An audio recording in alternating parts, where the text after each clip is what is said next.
ተናስልኝ ተመልካቾች የፋና ሚዲያ ኮርፖሬሽን ነው ፕሮግራሙ የወል ኡነት ነው የወል ኡነት በኢትዮጵያ የጋራ ጉዳይ ላይ ትኩረቱን የሚያደርግ የኢትዮጵያን የትላንት የዛሬና የነገ ጉዳዮችን አንስተን የምንወያይበት ፕሮግራም ነው በዚህ ፕሮግራም ላይ ከታሪክ ከትርክት ጋር የተገናኙ ሐሳቦች ይነሳሉ ለኢትዮጵያውያን አብሮነትና ህብረ ብሔራዊ ወንድማማችነት የሚበጁ አጀንዳዎችም ይነሳሉ በዚህ ፕሮግራም ላይ የተለያዩ እንግዶችን እየጋበዝን በኢትዮጵያና በኢትዮጵያዊነት ላይ ትኩረት ያደረጉ ሐሳቦችን ለማንሳትና ለመወያየት እንሞክራለን ይህንን ፕሮግራም እናንተም እንድትከታተሉ በአክብሮት እንጋብዛለን እስጢፋኖስ አበራ ነኝ የወል ኡነት ከመሸጋገሪያ በኋላ ከዛሬው እንግዳው ጋር ይመለሳል ይህ ፋና ሚዲያ ኮርፖሬሽን ነው ይህ የኢትዮጵያን የጋራ አጀንዳ የምናነሳበት የወል ኡነት ፕሮግራም ነው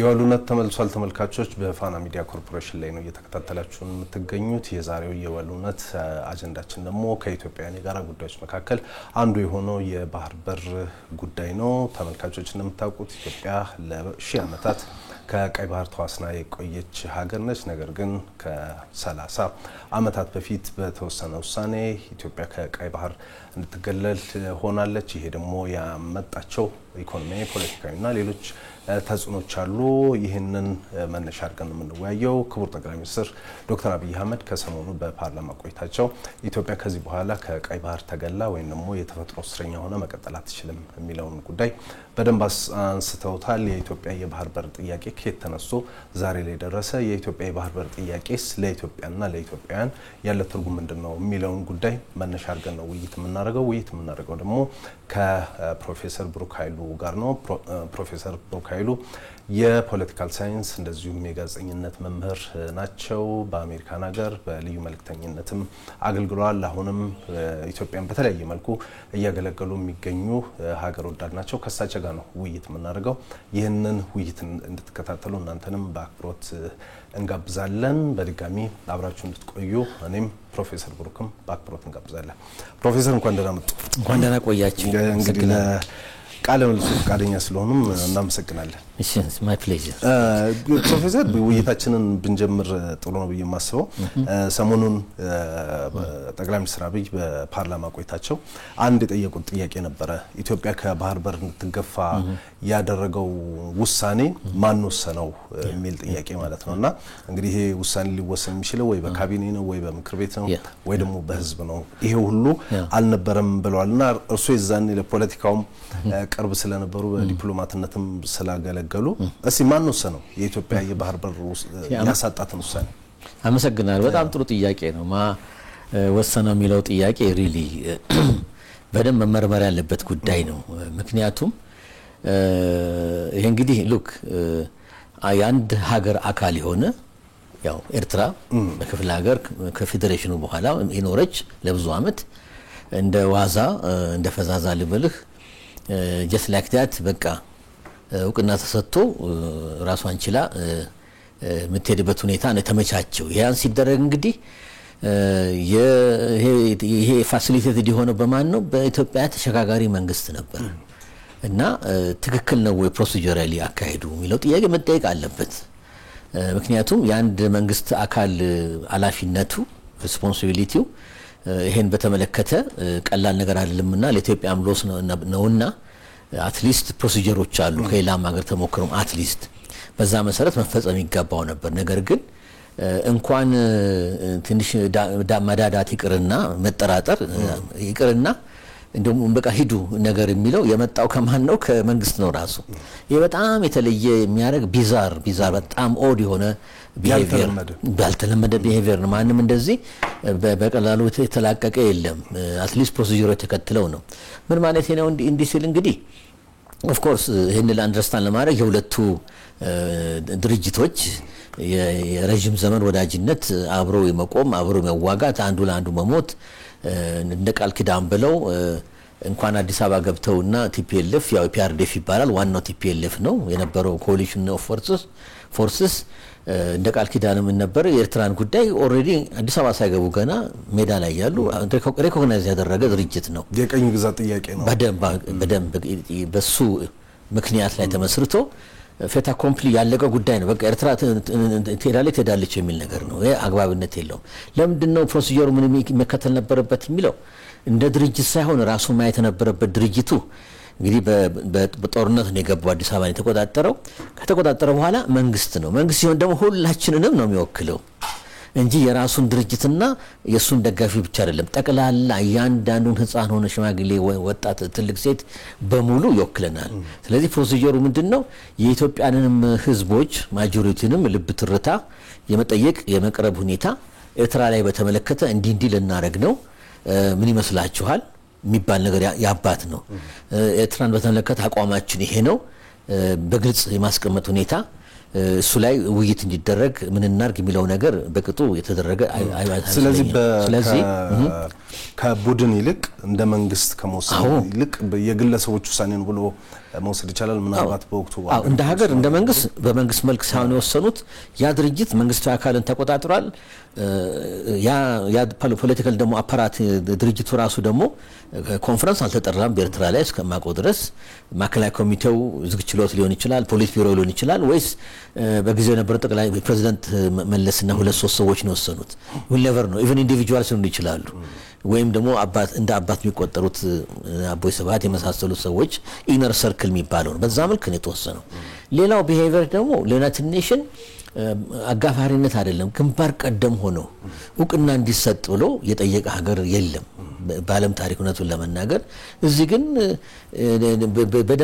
በደብዳቤና ተነግሮ ምን ተብሎ ዩናይትድ ኔሽን ያኔ ቡትሮስ ጋሊ ነበሩ ሴክሬታሪ ጀነራል ግብጻዊ ናቸው አጋጣሚ ትክክል ግብጻዊ ሰው ናቸው እንግዲህ ግብጽንም ኢንትረስት ላይ ማሰብ ይገባናል በዛ የተነሳ በተፋጣጠን አክሰለሬትድ በሆነ ሁኔታ ነገሩን እንዲፈጸም የተደረገው እና ምን መደረግ ነበረበት ሚሊዮን እንደው ብናይ ትንሽ እሱ ጋር ግን አሁን እነዚህ ዓለም አቀፍ ተቋማት ለምሳሌ የተባበሩት መንግስታትን ብንወስድ አህጉራዊውን ደግሞ አፍሪካ ህብረትንም ብንወስድ እንዳሉት የኢትዮጵያን የባህር በር ማሳጣት ውሳኔ የተወሰነው በኢትዮጵያ መንግስት ቢሆንም እነዚህ ያ መንግስት ህጋዊ እውቅና ያልነበረው እንደሆነ አሁን ተደጋግሞ ይነሳል እርሱም እንደተከሱት የሽግግር መንግስት ነው የነበረውና ህጋዊ እና በህዝብ ያልተመረጠ መንግስት ይሄንን ውሳኔ ሲያሳልፍ እርግጥ የተባበሩት መንግስታትን የሚመሩት ግብጻዊ ናቸው በወቅቱ የአፍሪካ ህብረት ሊቀመንበር ግብጽ ነበረችና እንደ ተቋም ግን በህዝብ ያልተመረጠ መንግስት የአንድ ሀገር ብሔራዊ ጥቅምን በዚህ ደረጃ አሳልፎ ሲሰጥ እነዚህ ተቋማት ጥያቄ ማንሳት አልነበረባቸው ነበረባቸው ግን እንደ ልበልህ ገፍተመተህ አላ አናቅምና ፈጽሙን ስትል ደግሞ አግራሞትና ትዝብትም ይሆናል ይገርማቸዋል ዴፊኒትሊ ዶል ቢሾክድ ነገር ግን ይሄ የኢትዮጵያ መስራች ዩናይትድ ኔሽን አባልናት የጊዜያዊ መንግስቱ ስልጣን ይዟል የሱን ደግሞ የነሱን ዊሽ ደግሞ ተግባራዊ ለማድረግ ወይ እናንተ ኢንሲስ ካረጋችሁ እንግዲህ ምን እናረጋለን የሚል ነገር የመጣ ይመስለኛል በወቅቱ ሌላም ሀገር ደግሞ ፕሮቴስት ያደረገ የለም አላር ኦን አወር ቢሃፍ ምክንያቱም ነን ኢንተርፌረንስ ፕሪንሲፕል ስላለ በኢትዮጵያ ጉዳይ አፍንጫውን መክተት ቢፈልግም የለም ነገብጽም አካባቢ ብትል ደስታውን አይችሉትም ለምን ያስታጠቁት የደገፉት ድርጅት ነው ከኢራክና ከሲሪያ ባቲስ ንቅናቄ ጀምሮ የኤርትራን ተቋሚ ድርጅቶች ከባቲስቶች ተረክቦ ሲያንቀሳቅስ የነበረው ከጥቂት አመት በኋላ በተለይ ሻዕቢያን ካይሮ ነው መሰረታቸው እንደምናቀው እስካሁን ድረስ ኢትዮጵያ ድረስ ተቋሚ ድርጅቶች የሚባሉትን በሙሉ በዛ መልክ ነውና ከዛም አካባቢ ምንም ፕሮቴስት አይመጣም እንግዲህ ይሄን ካልኩ በኋላ መሆን የሚገባው ምን ነበር አንደኛ ጥያቄ ለመመለስ ሊጋል መንግስት ነው የሚለው አልነበረም ማለት ጊዜያዊ መንግስት ነው ጊዜ ሊፈጅ ይችላል ነገር ግን የሚደረገው ላረ ሊጋል ኖርማቲቭን ኖርሞቹን ህጉን በጠበቀ ሁኔታ ተሻጋጋሪ መንግስት እዛም ተቋቋመ እዚህም ተቋቋመ አስመራም አዲስ አበባም ሁለት አመት ከዛ በኋላ ወደ ሬፈረንደም እንሄዳለን ተባለ በእኛ በኩል ምን ተሰራ ስትል ምንም የተሰራ ነገር የለም ለምንድነው እንዲህ ብዬ የሚያሰኝ ስትል አንድ ነገር መስራት የለብናል በታሪክ ተገናኝተናል ከኤርትራ ህዝብ ጋር አሁንም የተቆራኘነን የሳሚስ ትዊንስ ነን ለመለያየት የከበደው ይሄ ነው በደም በጋብቻ በኢኮኖሚ በኑሮ እዛም ኢትዮጵያዊ ሁሉ እንዳሉ የተረሳ ይመስለኛል። ታስታውስ እንደሆነ እናንተ ወጣት ናችሁ ግን ቢሆንም ሁሉም ይመሰክረው በህይወት ያሉትም ልክ አስመራ እንደገቡ ይሄ ኢትዮጵያዊ የሆኑትን ሰዎች የመግፋትና የማስወጣት ሁኔታ ነበር።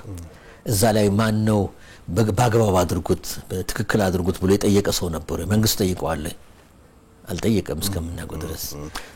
ይሄ ገብተናል። እዛ 100 ሺህም 200 ሺህም 300 ሺህም ይሁን ኢትዮጵያ የተባለ አለ። በተለይ አሰብና አካባቢ ኢትዮጵያ ዜግነት ያላቸው እዛ ኢትዮጵያውያን የሚሉ አሉ።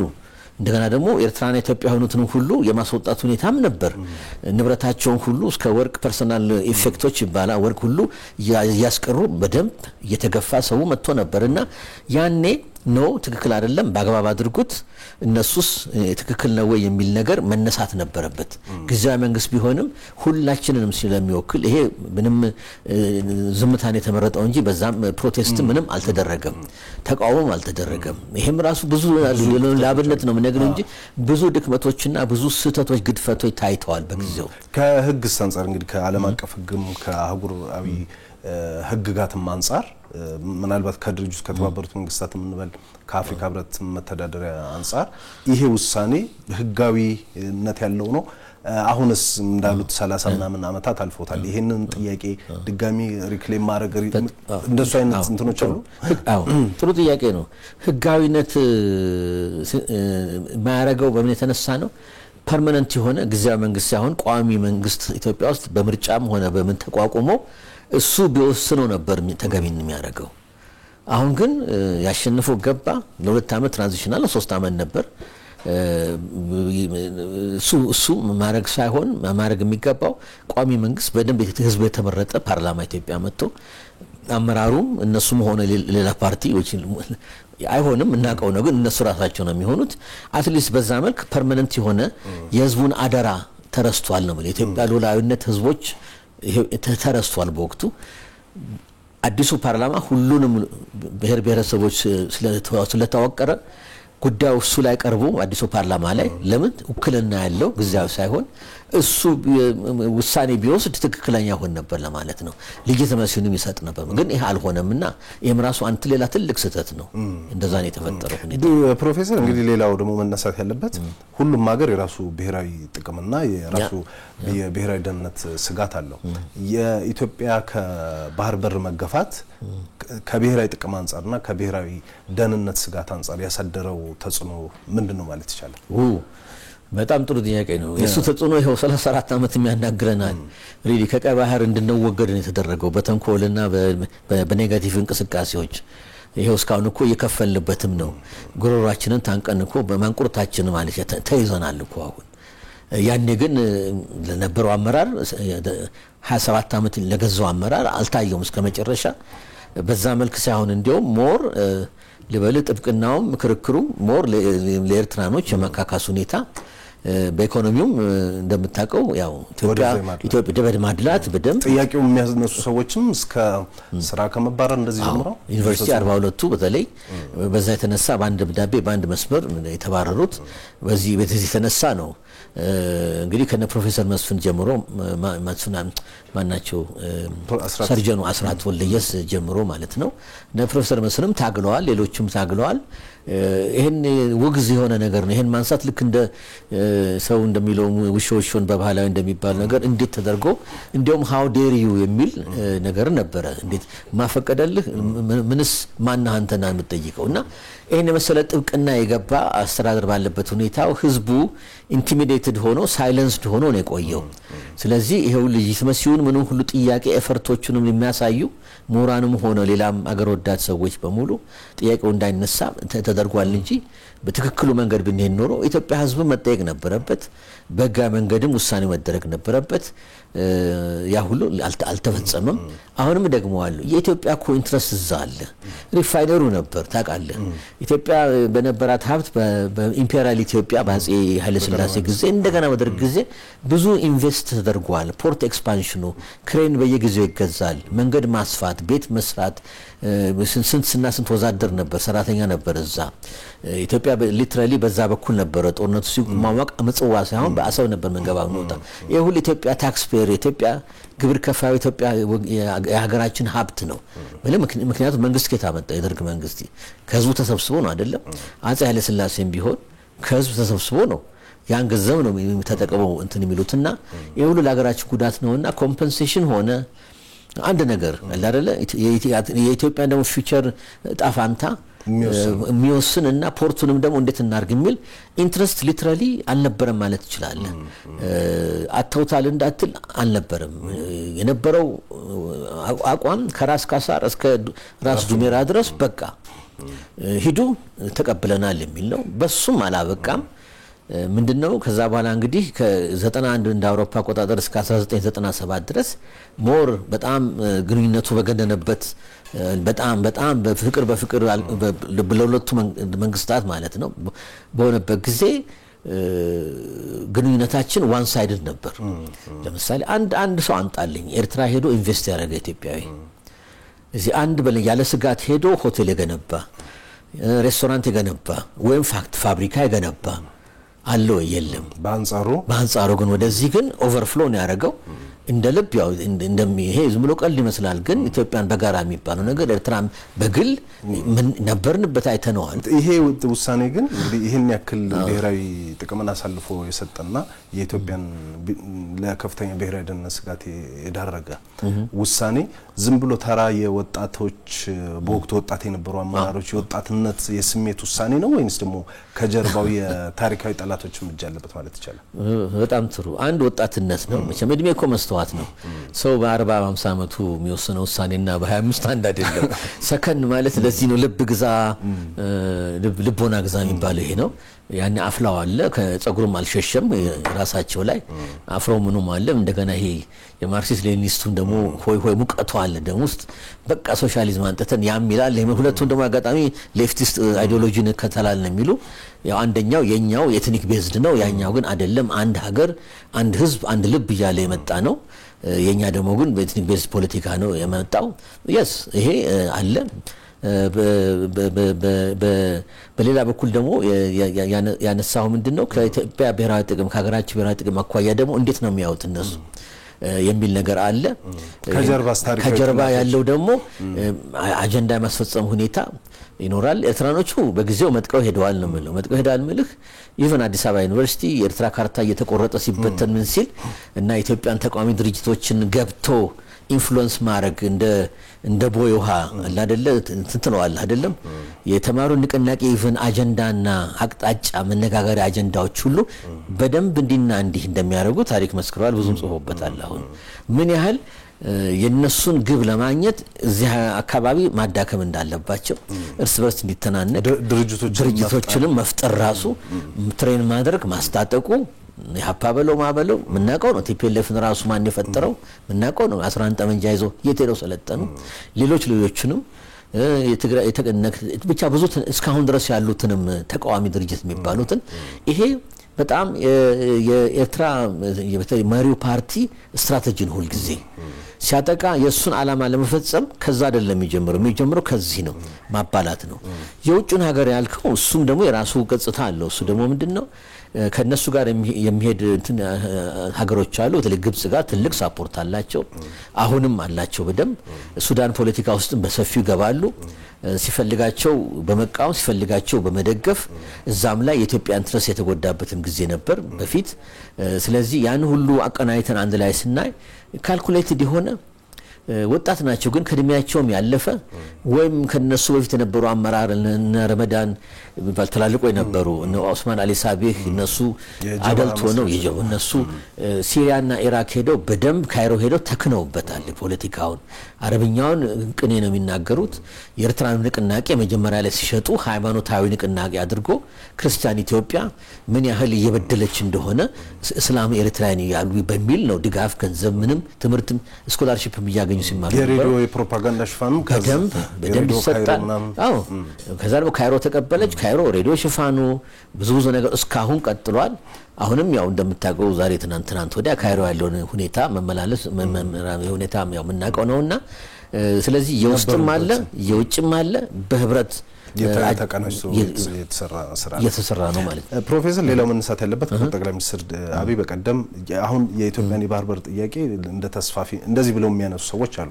እሳቸው ግን አራት ነገሮችን አንስተዋል። የኢትዮጵያ የባህር በር ጥያቄ አንደኛ ታሪካዊ፣ መልክዓ ምድራዊ እና ኢኮኖሚያዊ እንደዚሁም ህጋዊ የሚሉት ነገሮች አንስተዋልና እስቲ ታሪካዊ ስንል ምን ማለታችን ነው? መልክዓ ምድራዊ ስንል ምን ማለታችን ነው? ኢኮኖሚያዊ ስንል አመሰግናለሁ። ጥሩ እንግዲህ ከታሪካዊ ዳራ ስንነሳ የአሁኒቷ ኢትዮጵያ እና የድሮን ኢትዮጵያ በደንብ ማወዳደርና ማየት አለብን። የአሁኒቷ ኢትዮጵያ በጣም ሽሪንክ ያደረገች አነስ ያለች ሀገር እንደዚህ ነው። ወደ ድሮ ገናናቱ እንመለስ አይደለም። ፋክቱ ምንድነው? ለሺ ዓመታት ኤግዚስት ያደረገች ሀገር ናት ኢትዮጵያ። ኢትዮጵያ ስትባል በቆዳ ስፋታም ሰፊ ሆነ ቀይ ባህር ውስጥ በደንብ የኛ መርከቦች የሚንቀሳቀሱበት ሀገር፣ የኮሜርስ የትሬድ የንግዱ ሁሉ በደንብ እንደገናም ደግሞ ያን ፕሮቴክት የሚያደርግ ሚሊተሪ ሁሉ መርከብ የነበረበት ሁኔታ የኢትዮጵያን ፕሬዘንስ ሁሉ የምታየው ሳንቲማችን እስከ ግሪክ ሮማን ኢምፓየር ድረስ የሚሸጥ ምንለዋወጥ ትሬድ በጊዜው የሚደረግበት እስከ 3 እስከ 5 ሺህ ድረስ የምትጠቀስ ሲቪላይዜሽን ያላት እነ ሄሮዶተስ ሌላም የግሪክ ፈላስፎች ሁሉ ስለ ኢትዮጵያ የሚጠቀስበት መጽሐፍ ቅዱስም ሆነ ቁርአን ስለ ኢትዮጵያ ህዝብ ኢትዮጵያ መንግስት ሁሉ የሚጠቀስ እንግዲህ ባኖር ለምን ኢትዮጵያ ይላሉ አለን ማለት ነው። ማስረጃው ይሄ ነው።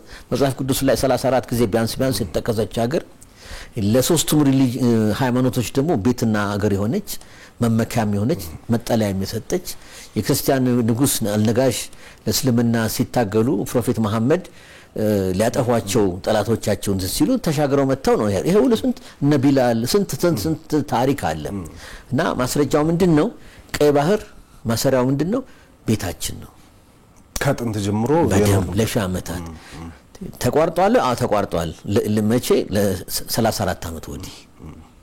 እቺ እንግዲህ በታሪክ 34 ዓመት ማለት ትናንት ማለት ነው። አጭር ሴግመንት ነው። ስለዚህ አሁን እኮ ለዚህ እኮ ነው መቆብሉነት ወደ ህጉ ደግሞ ስመጣ ታሪካዊ ዳራ እንዲሆነ እስከ የመን ድረስ ኢትዮጵያ ቴሪቶሪ ነበር። ሙካላ ብዙ ቴሪቶሪዎች አሉ የመን ድረስ። ሶኮትራም ከታችም ወርደ ኢንዲያን ሳብ ኮንቲኔንት ኢትዮጵያ ይባል ነበር። አዱሊስ ዜላ ሁሉ አለ። አሁን ዜላ ሶማሊላንድ ውስጥ ነው ነው።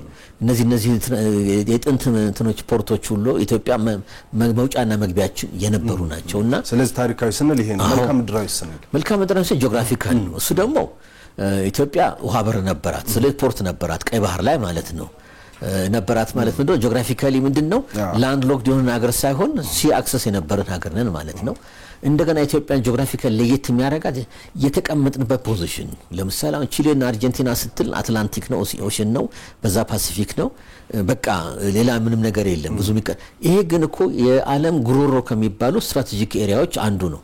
ልክ እንደ ስትሬት ኦፍ ሆርሙዝ ኢራን በዛ ሳይድ፣ በዚህ ሳይድ ኤሚሬቶች፣ በዚህ ሳይድ ኦማን፣ በዚህ ሳይድ ዱባይ ባህሬን ያሉበት ነው። እሱን የያዘ 21 ኪሎ ሜትር ገደማ ነው ሊትራሊ ያዘ ማለት ነው። የዓለምንም አንደኛውን ደም ስር የዓለም ዝውውር ዓለም አቀፋዊ እንትን ያስክ ማለት ነው። የኛም ቀይ ባህርን ስናይ በባበል መንደብ ያ ማለት ልክ ሬድ ሲ የሚያበቃበት አሁን ጅቡቲ ትይዩ በዛ የመን ያለው ኢትዮጵያ እዛ ድረስ አሰብ ድረስ ምንንቀሳቀስበት ነበርና ጂኦ ስትራቴጂክና መልክዓ ምድሩ እንትን የሚለው ምንድነው? 11 እስከ አሁን ራሱ 11-12% የዓለም ትሬድ በዚህ እንትን የሚል ነው። ስዌዝ ካናል 1869 የተከፈተው እሱ ደግሞ ማቋረጫ ሆኖ ነገሩ ተጠናክሯ ማለት ትሬዱ በፊት ዝም ብሎ በዌስት አፍሪካ ዞሮ ወደ ደቡብ አፍሪካ አድርጎ ነው የሚሄደው። አሁን ግን ይሄን ኢምፖርታንሱ ጨመረ 4-5-10 እጥፍ ጨመረ ማለት ነው። የሚርመሰመሰውን መርከብ ማሰብ ነው። ወደ ሰሜን ወደ አውሮፓ ሜዲተራኒያን ሲ፣ ወደ ደቡብ ደግሞ ወደ ኢንዲያን ሳብ ወደ ሶማሊ ኮስት ኢንዲያን ሳብ ኮንቲኔንት አድርጎ ወደ ፐርሺያን ታቀናለ ኦር ደግሞ ወደ ህንድ ወደ ካልካታ ወደ ቦምቤ ያልክ ደግሞ ወደ ሲሎን ያልክ ትሄዳለህ። በደምብ መስራት ድረስ ትሄዳለህ። ትክክል። እና ይሄ ነው ኢምፖርታንሱ። ስለዚህ የኛ አገርነት ዝም ብሎ ሳይሆን ስትራቴጂክና ወሳኝ ሀገር ነበር። ለዚህም ነው ብዙ ጠላቶች አሉ። ከግብጽ መጀመር እንችላለን። ያው 100 ስንት በላይ ጦርነት የተዋጋ ነው በአጭር ጊዜ ውስጥ። ከግብጽ ጋር ራሱ ብዙ ሁነኛ ጦርነቶች ወንድትን ጎራን ሳይቀር ተዋግተናል። እነሱ ደግሞ ከአባይ ጋር ያለ ሁኔታ ነው። የአባይን ውሃ ሶርሱን መቆጣጠር አባዜ አላቸው።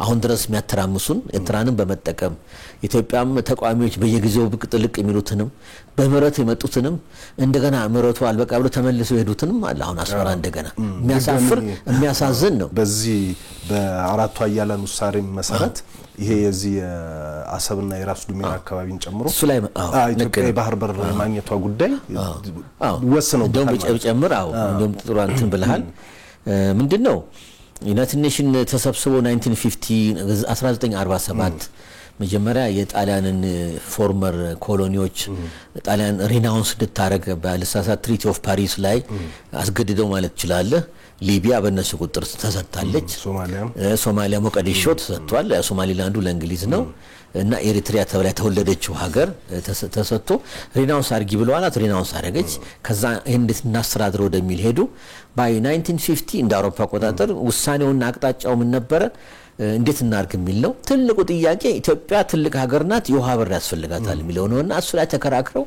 ኮሚሽንም ኤርትራ ክፍለ ሀገር ሄዶ የኢትዮጵያንም ኢንትረስት ሄዶ አናግረው አምነውበት ወደ ምን ተወሰነ በ390 ቪ 5 ነው 390 ዩኤን ሬዞሉሽን ውሳኔው ምን ሆነ የኢትዮጵያን ውሃ በር መውጫና መግቢያ በተጠበቀ ሁኔታ ፌዴሬሽን ለ10 አመት እንዲደረግ ተወሰነ እንግዲህ ባይደን ፕሮሰሱ እስኪጀምር 50 ነበር 50 52 ሆነ ከ52 እንደ አውሮፓ እስከ 62 10 አመት በፌዴሬሽን ኤርትራ ከኢትዮጵያ ጋር ቆየች ኢትዮጵያ እንግዲህ ውለታም የገባችውና ሪኮግናይዝ ያደረገችው እንደ ፌደራል ስቴት እንደምትቆጥራት ተፈርመን ተቀብለናል የራሳቸው መንግስት የራሳቸው ባንዲራ የስቴት ኮንስቲቱሽን የራሳቸው ምክር ቤት ቺፍ ኤግዜኪቲቭ ካቢኔ የፕሬስ ነጻነት ያለበት ፕራይቬት ፕሮፐርቲ የተጠበቀበት ሶስት ቋንቋዎች የሚናገሩበት ትግርኛ አረብኛና ጣሊያንኛ ኤግዛክትሊ ይሄ ሁሉ ተደርጎ ኢትዮጵያ ያልነበረው እዛ በፕሬስ ነጻነት በመሳሰለው ከፍ ባለ ሁኔታ መታየት ጀመረ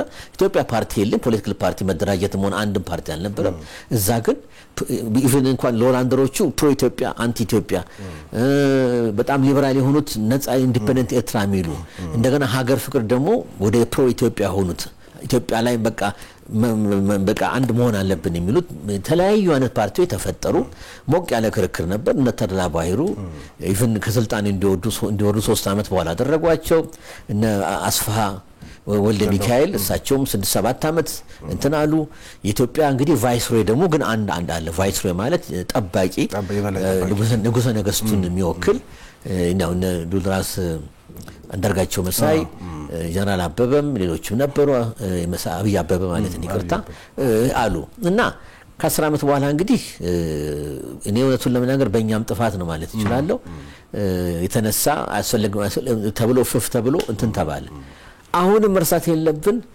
እነ ሻዕቢያና ጀብሃና አልዋህድ የሚያቀርቡት ይሄ በጣም ናሽናሊስቲክ የሆነ ጸረ ኢትዮጵያ እንዲያርጋን እሱ እኔ መስተካከል ያለበት ታሪክና ፖለቲካ አዋቂዎች አሁን መመርመር ያለባቸው ፋክት ነው ማለት እስከ ማስተርስ ፒኤችዲ ደረጃ እንደገና በሰፊ መስራት አለ ምክንያቱም አሁንም ፐርፐስሊ ግሎስ ኦቨር ይባላል የሚረሳውን መሰለ ምንጣፍ ስር የሚከተተው አንድም ኤርትራዊ ለኢትዮጵያ አታችመንት ፍቅር እንደሌለው ከኢትዮጵያ ጋርም አንድ ለመሆን ፍላጎት እንደሌለው አድርጎ ነው የሚወራው ግን ጠንካራ ሴግመንት ነበረ በደንብ እሱን ነው የገደሉ የመጡት እነዚህ ቅድም እንዳሉትም የአራቱ አያለን ውሳኔም የኢትዮጵያ ይቁና አውቋል በደንብ ተቀብሏል ምን ጠቅሰው እንደ አሰብ ምናምን ያሉ አካባቢዎች ለኢትዮጵያ እንደሚገቡ እነሱም ወስነዋል አሁን ይሄንን ነገር እንግዲህ ተነሳውን ከጠቅላይ ሚኒስትሩም እየተሄደበት እንዳለ ይታወቃል ለቻይናም ለአሜሪካም ለዓለም አቀፍ ትልቅ መንግስታት ያሽማግሉን ጥያቄ ቀርቧል ይፈታል ይሄ ነገር በሽምግልና በጣም ጥሩ መቼም እውነቴን ነው ምልህ እኛ ኢትዮጵያኖች ያሁኑ መንግስት በዶክተር አብይ የሚመሩት በትህትና እንጎንበስም ብለን ልንከራከርበት ይችላል ጥያቄውን አቅርበናል ባካችሁ ወንድሞቻችን እንፍታው እንዴት አፍነን ልንኖር አንችልም እናንተ የኛንም ፔን ህመም ወቁት ያን ስናረግ ደግሞ ባዶ ሳይሆን ከኛ ምትፈልጉት ምትጠየቁትንም ኮንሲደር ለማድረግ ሬዲ ነን የላንድ ስዋፕ ቴሪቶሪ ስዋፕ ሳይቀር ከኢትዮጵያ ውስጥ በጣም ፕሮፊታብል ኮኑ ኩባንያ መካከል ኢትዮጵያን ኤርላይንስ ወይም ራሱ ኤሌክትሪክ ሲቲ የመሳሰለውን ነገር ሺፒንግ ላይንስም መርከብ የላቸው ነው ባይገርም አይናኑ ሲያው ይኖራሉ ኖረዋል አሁን የሚገርም ነው ምንም ነገር የለም ባዶ ነው የሚመኩበት እንኳን ሺፒንግ ላይንስ አሁን ከአፍሪካ ትልቁ ሺፒንግ ላይንስ የኛ ነው ግን ሲንከራተትና ጅቡቲን ዘናሳ ነው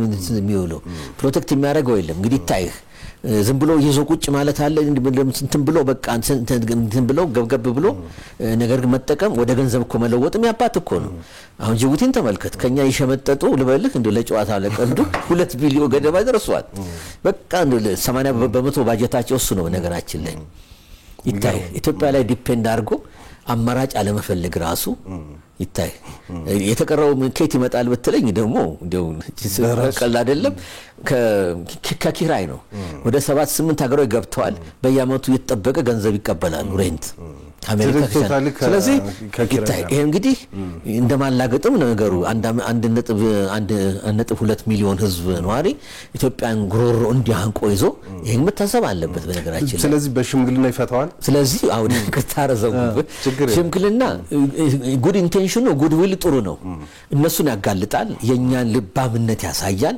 የኛን ሞራል አፐር ሃንድ ያሳያል በሱ አስፔክት ካየው ጥሩ ነው ግን ሪል ፖለቲክስ ደግሞ በሱ አይሰራም ኤርትራን የኢትዮጵያና ኤርትራ ህዝብ እንደማማች ነው ያ ደግሞ እንግዲህ ድንበሩ ሲከፈት የነበረው ነገር ምናሳውሰው ብዙ ኤርትራውያን እዚህ አዲስ አበባ ይኖራሉ መኖርም አለባቸው የሁለቱ ህዝቦች ግንኙነትም ተጠናክሮ መቀጠል አለበት ግን እንዳሉት እዛ ያለው መንግስት በጣም ግትር ነው እንዳሉት ደግሞ አሁንም ይሄንን ችግር ተነጋግሮ ከመፍታት ይልቅ ወደ ግብጽ መሄድ ነው የመረጠው በኢትዮጵያም ውስጥ እንግዲህ ትርምስ መፍጠር ነው በተላላኪ መንፈልግ ውጭ ጉዳይ ሚኒስትር ዶክተር ጌዲዮን ከሳምንታት በፊት የጻፉት ነገር ነበር ለተባበሩት መንግስታትና አሁን ጽምዶ በሚል አግሩስ ውስጥ የሚሞከሩ ነገሮች አሉና አንደኛ ምን ሊያደርጉ ይችላሉ አሁን እንደዚህ በግትርነት ተቀጥሎ ኢትዮጵያን ለማተራመስ ነውና የኤርትራ መንግስት ሲሆን የግብጽ ስትራቴጂ ምንድነው ማለት ይችላል ምን ማወቅ አለብን እኛ ኢትዮጵያ የግብጽ ስትራቴጂ ግልጽ ነው አባይን በተመለከተና በአካባቢው ደግሞ ሌላ ተቀናቃኝ ሪጂናል ፓወር እንዲመጣ አይፈልጉም የታወቀ ነው ኢትዮጵያን እየደቆሱ ኢትዮጵያን እንድትዳከም ያያረጉ የራሳቸውን ተጽኖ እንደገና ውስጣዊ ደግሞ የከኛ ሰዎች ያደራጁ ገንዘብ የሰጡ ምን ይድጋፍ ይሰጡ ማድረግ ነው ከኤርትራ በኩል እንደሆነ ከመጀመሪያው ነገር በነገራችን ላይ ለዚህም እኮ ነው ኤርትራ ነፃ ሀገር ናት ብሎ ለማውራትም ይከብዳል በተለይ የኤርትራ ህዝብ ማለት ኤርትራ ህዝብ ነፃ ነው ወይ አይደለም 34 አመት ባንዲራ ተወለበለበ ምን አለው ግን ቅድም እንዳነሳ ነው የስቴት ካራክተርስና ምንም ነገር ቢሄቪየርም የለውም ነፃ ሀገር ናት ብሎ ለመቁጠርም አያስደፍርም እውነቱን ለመናገር ኤርትራ ነፃ ህዝብ ነፃ የሚሆነው መቼ ነው አስመራ ያለው ስርዓት ሲለወጥ ነው ባይነኝ ምክንያቱም ታንቀዋል እንደዚህ ያስ ካልተለወጠ ድረስ እውነት በነፃነት አይንቀሳቀሱም ማስረጃው ምንድነው እንዳልከው መግባት መውጣት አይችሉም ቀዳዳ ሲያገኙ ያራፕሮሽማ ዶክተር አቢ በወሰዱት ራፕሮሽማ የትግራይ ሰሜን ሲከፈት ይታይ በ2-3 ወር ውስጥ ራሱ የነሱ መንግስት ነው የዘጋው ለምን እንደ ሄሞሬድ እንደሚባለው እንደሚፈስ ደም ባንዴ ነው ጥርግርግ ብሎ የወጣው እስካሁን ቢተውት ኖር አገሩ ቶታሊ ባዶ ይሆን ነበር ይሄ ማሳዩ ራሱ ህዝቡ በግሩ ቮት ያረገ ነው ልቡ ሸፍቷል በግሩ ቮት ያረገ ነው ማለት በቃል ኖርም ተስፋ የሌለው ሀገር ነው ኢትዮጵያ ሄጄ ኢትዮጵያ ውስጥ አሰራለሁ ተቆናጥጬ ውጭ ሀገር ሄዳለሁ በሚል መተላለፊያ ኢትዮጵያ ነውና ይሄን ይመስላል ኤርትራን መንግስት ካየን አሁንም ራሱ እንደ ዘላለማዊ መንግስት የሚቆጥር ሁሉን ኤቭሪቲንግ ፖሲብል ለማድረግ ተንኮልም ማይመለስ ነው ለምሳሌ ለአብነቱ ያህል ያው ይሄው ከቲፒኤልኤፍ ጋር የተያዘ ነው የቲፒኤልኤፍ መሪው ድርጅት ኢትዮጵያ ውስጥ 27 አመት ከዛ ያው ችግሮች መጡ ህዝቡ ተነሳ ኦሮሚያ ክልል አማራ ክልል ይያለ ተነቃነቀ ጠቅላይ ሚኒስትር ኃይለ ማርያምም መለዘናው ሲሞቱ የተኳቸው ዴፒቲ የነበሩት በቃ ሪዛይን አድርገው አስተላለፉ ምርጫ ተደረገ ዶክተር አቢ ስልጣን ላይ በቁ 2010 ምናቆ ታሪክ ነው ይሄ በደንብና ኢትዮጵያ አዲስ ቻፕተር ጀመረ ማለት ነው አዲስ እድገት አዲስ ሁኔታ አዲስ ሆነመ ይሄን ለማስቆም ፍላጎት አላቸው ትልቁ ፍራታቸው ምንድነው ዲሞክራሲ ኤርትራ ውስጥ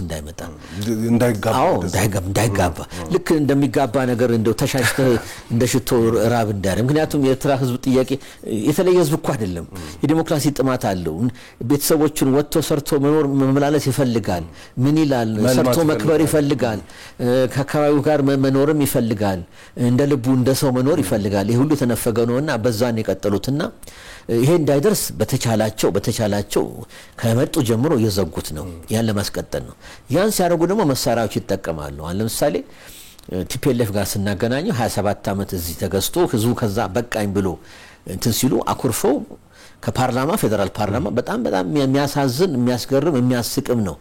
አኩርፈው ነው እዚህ ሆኖ መታገል ሲችሉ ለፖለቲካው አዲስ አይደሉም። በነገራችን ላይ ለተንኮሉም ለምሉ ቀጥታ ሄደው ቆይ ያሳያለሁ ብሎ ወደ ትግራይ ሄደው እንደውም ይሄ ብቻ አይደለም ሚኒስትሮቹም ሁሉ ፌደራል ደረጃ ሳቧቸው። ይሄ ብቻ አይደለም ህዝቡ ደግሞ ናሉ ልክ ጠላት ሀገር ኢትዮጵያ እንደሆነች አድርጎ እንደገና ይሄ ብቻ አይደለም በግልጽ መዘጋጀትና ለሞጋት እንመጣለን 4 ኪሎ የሚል በትቢት የተሞላ ነገር ነው። ያ ምን እንዳደረሰ የምናውቀው ነው። ህዝብ አለቀ። በእነሱም አንደበት 1 ሚሊዮን ትግራዊ ህዝብ አልቋል። አሁን ደግሞ ለመለወጥ የታሰቡ ነው። ይሄ ወገናችን ነው። ትግሬ ማለት ኢትዮጵያ ነው። ኢትዮጵያ ማለት ትግራይ ነው። ኢትዮጵያና ትግራይ አይነጣጠሉም። የሚሰሩት ስራ ግን አሁን ይሄንን ህዝብ ይሄን ደግ ክርስቲያን ህዝብ ለመለየት ነው የሚጥሩት። እዛ በጀርባ ሊመጣልህ ነው። ትክክል ማን ያህል አይቆም አሁን ሚሊዮን ፈጅቶብናል ብሎ ከተሸነፉ ከተመለሱ በኋላ አሁን እንደገና ከማጋር መሞዳሞዳ አለ ከሻዕቢያ ጋር ከህግዴፍ ጋር ይቅርታ ህግዴፍ ጋር አለ አብሮ መቆምና ጥምዶ ማለት እንደ በሬ መጠመድ ነው አሉ ተሰንጠይቅ ተቀናይቶ መስራት ይሄነት አካሄድ አለ። ይሄ ስህተት ነው። ስለዚህ ቲፒኤልኤፍ ራሱ ለትግራይ ህዝብ ነው የሚሰራው ወይስ ለራሱ ጥቅም ነው? ለመኖር ነው ለራሱ። የትግራይ ህዝብ አለ ለትግራይ ህዝብ ቢታሰብ ሰላም ሲባል ሲለመኑ አሁን በፕሪቶሪያም አፈንግጠው የረገጡት የሚሄዱት ለትግራይ ህዝብ ሰላም መጥቶ ትግራይ ውስጥ ኖርማሊ ህይወት መጥቶ የትግራይ ህዝብ እንደጥንቱ የፈለገበት መኖር እንዲችል ማድረግ ኢኮኖሚ ቆሞ ባጀት ግን የፌደራል መንግስት ትልቅ ስራ ነው የሰራው አልተቋረጠም። እሱን ለወታደር ያዋሉ ወይ አልተጠገነ ትምህርት ቤት ወይ አልተጠገነ ክሊኒክ ህዝቡ ሶቃቃ ላይ ነው ያለው። እንደገና ህዝቡን አሁንም በጥፍራቸው ስር ለማኖር ጥረት እያደረጉ ነው። ተቃዋሚ ፓርቲዎች ብቅ ያሉትን ራሳቸው እየመቱ የትግራይ ህዝብ ነጻነት ያሳጥተው አሁን በጠባይ አንድ ሆነዋል። ሁለቱ አንድ ሆነዋል በጠባዩ። ያም ነጻነት አይፈልግም እነዚህም አይፈልጉም። ዲሞክራሲ አይፈልጉም የኛዎቹም ዲሞክራሲ አይፈልጉም። እንደገና ደግሞ ሁለቱም ጸረ ኢትዮጵያ ናቸው። ኢትዮጵያን ለማፍረስ ታጥቆ የተነሱ ናቸው። ሁለቱም ያሰለጥናሉ ተቃዋሚዎቹን ሁለቱም ይላሉ። በቀደም እንግዲህ ቀድሞ የትግራይ ክልል ፕሬዝዳንት አቶ ገብሩ አስራት ጽምዶ የመጨረሻው ግብ ኢትዮጵያ ማተራመስና ማፍረስ ነው ብለው ነበርና ፕሮፌሰር እንግዲህ ለጊዜም ተገናኝተን እናወራለን። አንድ ባስር ግን እስቲ ላይ አሁን ምን ማለት ነው ፈልገው የትግራይ ህዝብ ወንድምናቶቻችን እነሱ ነፃ አልወጡ የኔ መደብ ኤርትራ ብቻ አይደለም እዚህም በባርነት ለማስቀጠል የሚያስፈልጉ በምንም አይነት እኛ ደግሞ ኢትዮጵያኖች ይሄ ነገር መቀጠል እንደሌለበት በዘዴና በብልሃት መፈታት እንዳለበት ለትግራይ ህዝብ መቆርቆር እንዳለብን ይታየኛል። እንዳይረሳ ይሄ ነገር ለትግራይ ህዝብ ታስሮ ታፍኖ አፍንጫውን ተይዞ ነው ያለው አሁን ይሄን እንዳንረሳ ነው በጣም ጥሩ። በአንድ ደቂቃ ወይ በ30 ሰከንድ የሚመልሷት የሚጠራጠሩ አሉ የኢትዮጵያን የባህር በር ጥያቄ መጋዊነቱ ምኑን የሚጠራጠሩና ማይሳካም የሚሉ ሰዎች አሉ። በርሶምነት የኢትዮጵያ የባህር በር ጥያቄ ማይሳካ ጥያቄ ነው? ጥሩ እኔ ይሳካል ነው ቀኑን ባናቆም ይሳካል። ለምን ብትል አሁን በደንብ አብጦ ደረጃው ደርሷል። ኢትዮጵያን በዚህ አይነት በትንሽ ጫማ አድገን ኢኮኖሚያችን ያው ጫማው ብትን ነው የሚለው እዛ ደረጃ እየደረስን ነው። የራሳችን መግቢያ ያስፈልገናል። በማንም ማኒፑሌትድ እና ብላክሜል ሳንሆን የራሳችን የሆነ ያስፈልገናል። እሱም ማይቀር ነው። እንዴት ነው የሚለው ነገር እኔ አንድ ትልቅ ነጥብ መርሳት የለብን። አሁን ከጠቀስናቸው ሻዕቢያም ሆነ ቲፒኤልኤፍ የሚያደርጉት ፕሬሸር አገሩን ለማተራመስ ነው። ሲተራመስ ደግሞ ወደ ግጭት ይሄዳል። ግጭት ከሄደ ደግሞ ኤርትራኖች የሚያደርጉት የምናውቀው ነው። ራሳቸው አንቺው እንደሚባል ነው። ራሳቸው ካመጡት ከባድመም ተመረናል። ደቀ መሐሪ ፎርቶ ድረስ ባይሰራ ተራራ ድረስ ሄዶ ጀነራል ጻድቃን ተመለሱ ተብለው ነው በጠቅላይ ሚኒስትር መልእክት ተመለሱት። ያኔ መፈጸም ይቻል ነበር። ሐሳቡ እንደዛ ነበር። አሁንም እንዲህ አይነት ነገር ላይ ራሳቸው አንጥቶ ኢምፖዝ የሚያደርጉ ከሆነ እኔ መቼም 2-3 ከታለልን ጅሎች ነን። ምክንያቱም ይሄ ራይትፉሊ ይሄንን ኦፖርቹኒቲ ተጠቅመን ወርቃዊ ኦፖርቹኒቲ ተጠቅመን የኢትዮጵያን ጣፋንታ የሚለውጥና ከዛም ወደ ዓለም አቀፍ ህግ የሚነድበት ሁኔታ ይፈጠራል። ዝም ብለን ተናንልም ያለውን እድል በመጠቀም ራሱ ከመጥቶ ራሱ ህግን አራዊት ህግ ብሎ ኢምፖዝ አድርጎ ማይወጣ ከሆነ ካፈረሰው ጨዋታው ፈረሰ ነው። ስለዚህ እኛም ደግሞ የተዘጋጀንበትን የውስጥ ልብ ስራ በደም ከተሰራንበት ተገቢ ይሆናል ማለት ይችላል። በጣም እናመሰግናለን ፕሮፌሰር። እንግዲህ ሌላ ጊዜም ተገናኝተን እንደዚሁ ሌሎች ሀሳቦችን እናነሳለን። ለዛሬ ግን አመሰግናለሁ ስለመጡ። እኔም አመሰግናለሁ። ተመልካቾች ስትከታተሉ የቆያችሁት በፋና ሚዲያ ኮርፖሬሽን ላይ የወሉነት ፕሮግራም ነው። የወሉነት ፕሮግራም ዛሬ አጀንዳው ያደረገው የኢትዮጵያ የባህር በር ጥያቄ ነው። የተለያዩ ሀሳቦችን ከፕሮፌሰር ብሩክ ኃይሉ ጋር ተወያይተናል። በውይይታችን ብዙ ሀሳቦችን አንስተናል። የምትጨምሯቸው ሀሳቦች አስተያየቶች ካሉ በዩቲዩብ በማህበራዊ ሚዲያዎቻችሁ ልታጋሩ ትችላላችሁ። ለማንኛውም አብራችሁን ስለቆያችሁ በጣም እናመሰግናለን። እስጢፋኖስ አበራ ነበርኩኝ በየወሉነት ፕሮግራም በፋና ሚዲያ ኮርፖሬሽን ላይ። በሚቀጥለው ሳምንት እንደዚሁ ሌላ እንግዳ ሌላ ሀሳብ ይዞ ይመለሳል። እስከዛው ተመልካቾች በያላችሁበት መልካም ጊዜ ይሁንላችሁ።